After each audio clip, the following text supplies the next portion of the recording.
लगातार ऐसा ही चल रहा है। यहाँ तक कि नौकर भी मेरी माँ से बात नहीं करते। फिर मैं मजबूर हो गया और मेरी माँ को वृद्धाश्रम में छोड़ के आ गया।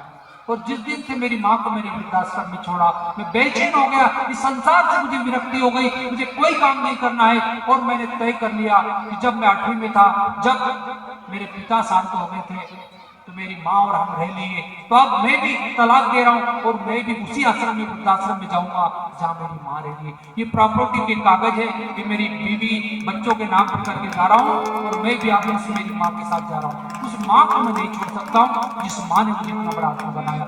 जितना बोले उससे ज्यादा रोए रोए। इतने में कहीं वो बहन जी का दिल पसीजा और उनको एहसास हुआ कि वास्तव में हमसे गलती हुई। ने कहा नहीं नहीं, हमसे गलती होगी, प्रायश्चित किया, अब चलते हैं। ऐसे बात करते करते तो रात के 12 बज गई थी।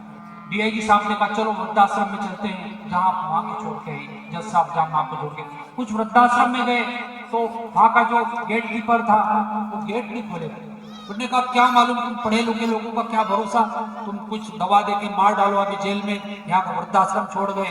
तो डीआईजी साहब ने बताया और उसके पांव पकड़े जज साहब ने कि हमें हमारी माँ से मिलना है, आप गेट खोलिए। जब जाते हैं जिस रूम में माँ ठहरती है, जज साहब, बच्चे, पूरा परिवार जाता है। तो जिस रूम में वृद्धाश्रम में जो माँ थी, वो परिवार की फोटो जिसमें पूरा परिवार था, बच्चे थे, बीबी थी उनकी, जज साहब थे, वो माँ थी स्वयं अपने कलेजे से लिपट के सोई थी। माँ रो रही थी कि मेरा पूरा परिवार वहाँ गए। तो माँ खुश हो गई, मेरा बेटा आ गया।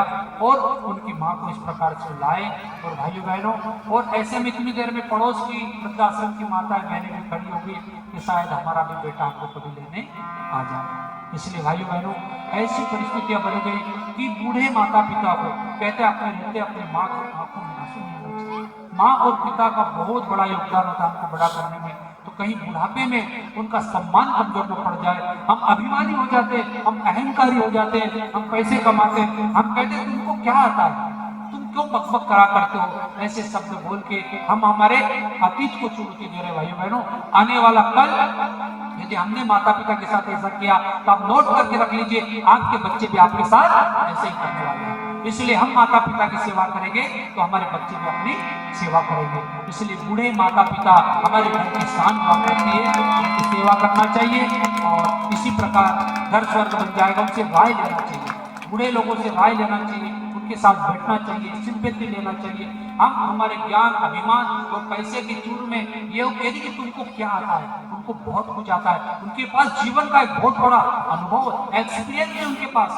हमारे पास जोश है और होश नहीं है, वो होश उन बूढ़े माता पिता के पास है। उनसे राय लो, भले ही कुछ नहीं हो पर उनसे राय मशुरा करो, आज हमने एक काम किया, आज वो काम किया, तो देखना आपको एक बहुत अच्छे मार्गदर्शक रूप में बूढ़े माता पिता मिल जाएंगे। इन्हीं भावों के साथ अपनी बात को समाप्त कर रहे हैं। परिवार के सारे सदस्य प्रेम से रहे, इन्हीं भावों के साथ आइए दो अंक कहते हैं।